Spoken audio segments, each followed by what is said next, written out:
Bonjour tout le monde, j'espère que vous allez bien. Alors, je filme aujourd'hui ma palle du Belgstagram avec un peu de retard puisqu'on est le 30 janvier et que ce challenge commençait le 21 janvier, sauf que c'était en plein quand j'étais en Guadeloupe et j'ai pas eu le temps de filmer ma palle avant, ni de la préparer d'ailleurs, je l'ai préparée aujourd'hui. Donc voilà, je commence en retard, mais c'est du 21 janvier au 21 mars, donc c'est pas très grave si j'ai une dizaine de jours de retard, voilà. Alors le Belgstagram, pour ceux qui ne connaissent pas, c'est un challenge organisé depuis, c'est la 3e édition en fait, donc depuis 3 ans, par Cappuccino and Books sur Instagram. Donc Lise, qui est une fille que j'adore, que j'ai déjà vue plusieurs fois, qui est devenue vraiment une copine, une amie, et voilà. Et ce challenge lui tient énormément à cœur, donc voilà. N'hésitez pas à aller voir son compte. Et donc ce challenge se concentre sur la Belgique. Alors idéalement, c'est lire un maximum évidemment le livre belge, mais c'est pas limité à ça, sinon voilà, il y aurait peut-être un peu moins de participants. Donc c'est un challenge en fait où elle se base sur des villes belges pour faire des catégories. Et voilà, moi je le fais en essayant de mettre quelques autrices, auteurs belges ou des maisons d'édition belges. Mais il n'y a pas que ça, et voilà, sinon ça se base vraiment sur des catégories qui reprennent, qui s'inspirent de villes belges. Donc toutes les villes que vous allez entendre, ce sont des villes en Belgique. Alors, on va commencer tout de suite avec la ville de Hatt, dans laquelle il faut un univers dans lequel on aimerait vivre. J'y ai mis, alors c'était un peu difficile, vous verrez que je vais pas mal tricher dans ce challenge-là. J'y ai mis pas un univers, donc c'est pas un univers inventé, mais j'y ai mis un pays dans lequel je me verrais bien vivre parce que ça a l'air d'être un pays tellement magnifique. Alors tout n'est pas parfait, mais voilà, c'est un pays qui m'inspire énormément et que j'ai vraiment envie de visiter. Du coup j'ai mis les chroniques, j'ai tout coincé entre mes cuisses, les chroniques de l'érable et des cerisiers de Camille Monceau qui se passe au Japon. C'est au Japon au XVIIe siècle. Voilà, c'est un livre que j'ai dans ma palle depuis très longtemps, je l'avais reçu dans une box, 1001 livres box, je pense, donc ça date. Et on en a pas mal entendu parler sur les réseaux à sa sortie, mais en plus cette année parce que c'était Rêve ta vie en lecteur, je pense, et Vibration littéraire qui ont organisé une lecture commune dessus parce que le tome 2 sortait. Et voilà, moi je me suis dit qu'il était temps de le sortir de ma palle parce que je l'ai depuis bien trop longtemps et j'en ai entendu énormément de bien. C'est un roman historique, donc, sur le Japon. Alors, le deuxième menu, c'est Bassange, et il fallait prendre un mythe ou une légende. Alors j'ai triché parce que dans mythe ou légende, elle entend évidemment plus un truc fantastique, fantasy, mais moi j'ai pas eu envie de mettre un livre de fantasy là-dedans. Je me suis basée sur le mot légende pour mettre une légende pour nous. Voilà, et donc j'ai mis un personnage mythique, un personnage légendaire, et hop, j'y ai mis From Jackie with Love de Dermine Simon, qui est sorti chez Charleston, et c'est aussi, ça c'est un livre de ma palle SP, voilà, qui attend depuis quelques mois. Je suis en retard. Alors pourquoi légende? Parce que Jackie Kennedy c'est clairement une légende, et donc là ça parle d'elle, et c'est un livre qui me tente beaucoup en plus. Ensuite, il fallait mettre dans la catégorie Bruxelles un auteur ou une autrice belge, et j'y ai mis Duel de Barbara Abel. Donc Barbara Abel qui est une autrice de thriller, de polar belge que j'aime beaucoup. Je l'aime beaucoup pour son côté sombre, côté noir. Ce sont vraiment des thrillers dérangeants. Et celui-là, je sais même pas de quoi ça parle. Je l'avais offert à Noël à ma maman, du coup il est dédicacé parce que je l'avais vu au... Ma maman qui met toujours son nom dans le livre. Je l'avais vu au salon du livre de Mons, enfin de la Wallonie, et du coup je l'avais fait dédicacer pour l'offrir à ma maman, donc voilà. Alors ensuite on a Clé avec un pont entre 2 tomes. Alors là je l'ai pas en physique devant moi, je l'ai sur ma liseuse. Adé Martel, qui est l'autrice du Secret du Faucon, vous savez que je l'adore, elle a écrit d'autres livres aussi. Et elle a écrit notamment la saga Les larmes de Sahel. Et elle a sorti récemment une nouvelle autour de cette saga qui nous fait un peu patienter pour le 3e tome. Donc je compte lire cette nouvelle, j'ai complètement oublié le nom, mais voilà, c'est une nouvelle autour des larmes de Sahel. Et voilà, j'ai réécouté récemment le tome 1 en audiobook, j'ai écouté enfin le tome 2 en audiobook, et du coup là maintenant je vais pouvoir lire la nouvelle, donc voilà, ce sera pour cette catégorie. D'ailleurs je sais pas si elle est belge, mais elle habite en Belgique, donc voilà, un point bonus en plus. Ensuite, dans Chimay, il nous fallait un livre avec plusieurs personnages principaux, et j'y ai mis Si seulement Lucie de Vincent Engel, qui m'a été envoyé par les éditions Mijad, qui est une maison d'édition l'édition belge, et ici c'est un roman choral, on a 2 personnages principaux, donc voilà, on a Lucie et on a Jim. Voilà, je sais plus exactement de quoi ça parle, mais ça me tentait vraiment beaucoup. Je vous ferai de toute façon les résumés quand j'aurai lu les romans parce que voilà, je sais pas, il y en a où je sais vous en parler un petit peu, et il y en a où voilà, je n'ai aucune idée. Celui-là il me tentait quand j'avais lu le résumé dans le programme, mais depuis j'ai oublié. Je pense que c'est une histoire d'amour adolescente, voilà. Alors, celui-là, je vais pouvoir vous dire de quoi ça parle parce que c'est ma lecture en cours. Donc dans la catégorie d'Adizel, il fallait un thème qui résonne en nous.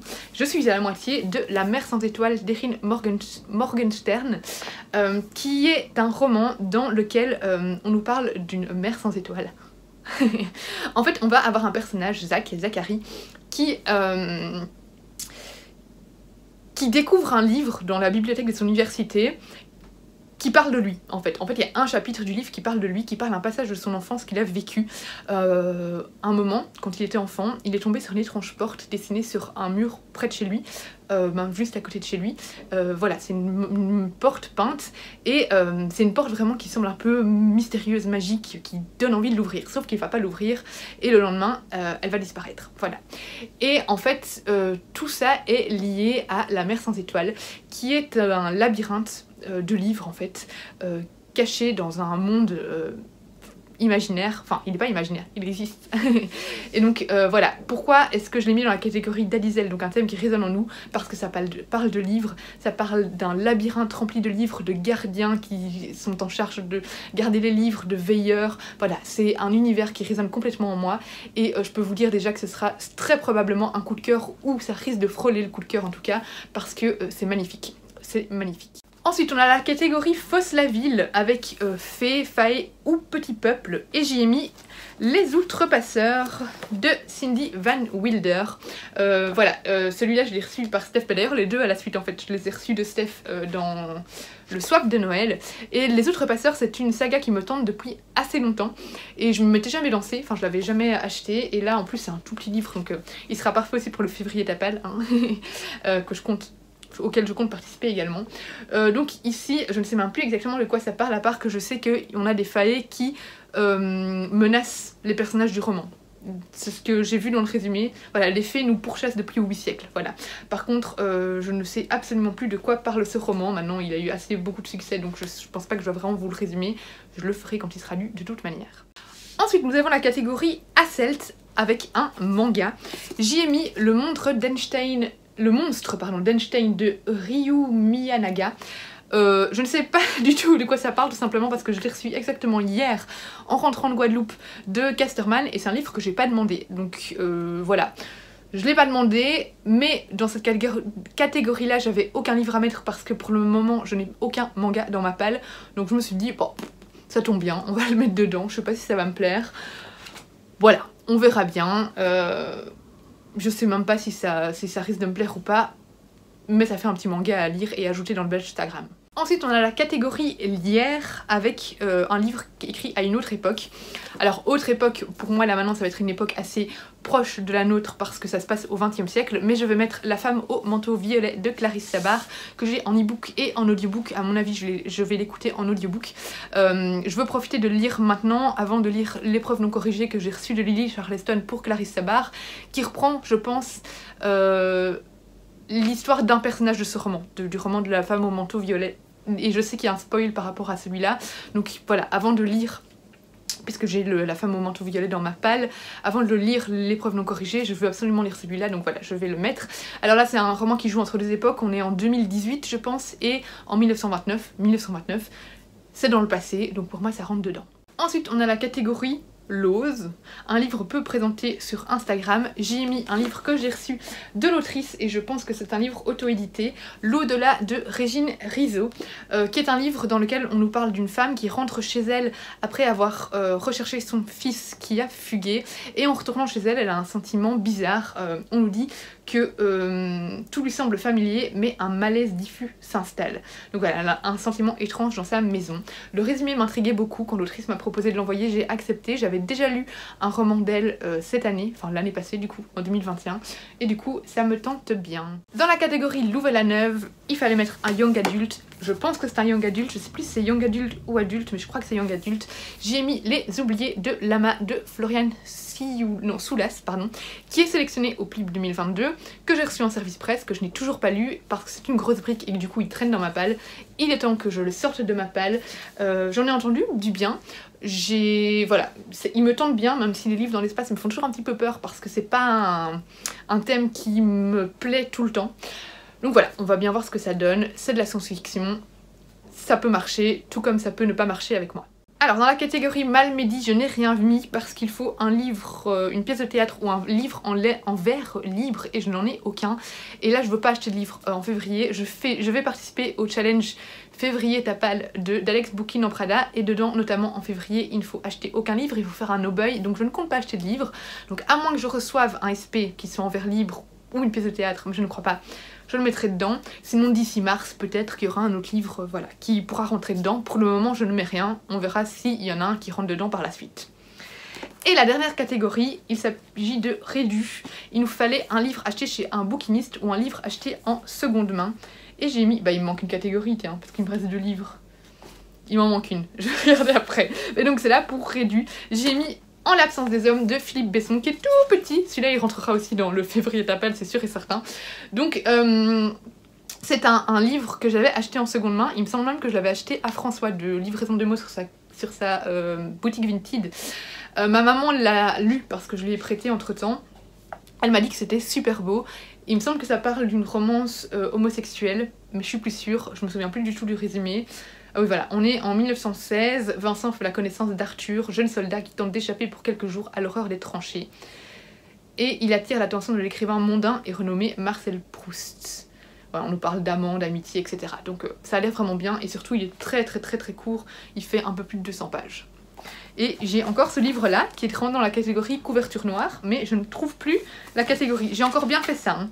Où est-ce qu'elle est, ouais, la catégorie couverture noire. Ah, je l'ai, Al. La catégorie Al, couverture noire. J'y ai mis un livre que ma maman m'a prêté hier, puisque je l'ai vu à mon retour de vacances. J'y ai mis S'adapter de Clara Dupont-Monod, qui a reçu le prix Femina 2021. Donc celui-là, je vais peut-être le garder pour en même temps mars, pour le mars au féminin. Donc c'est un livre qui parle en fait d'handicap et il me semble que c'est les frères et sœurs d'une personne handicapée qui vont parler de cette personne. Il paraît que c'est super beau, super touchant, donc voilà, il me tente bien, j'en avais jamais entendu parler. Donc voilà, ma maman me l'a prêté, donc je me dis c'est l'occasion. Et vu que ça s'étend jusque mars ce challenge, à mon avis je le garderai pour le mars au féminin en même temps. Voilà, c'est tout pour ce challenge. N'hésitez pas à me dire si vous participez ou si vous connaissez un petit peu la Belgique, si vous êtes déjà venu en Belgique ou pas. Et qu'est-ce que vous préférez en Belgique. On se retrouve bientôt pour une prochaine vidéo qui sera sûrement le vlog de Guadeloupe. En attendant, je vous fais plein de bisous et je vous dis à bientôt.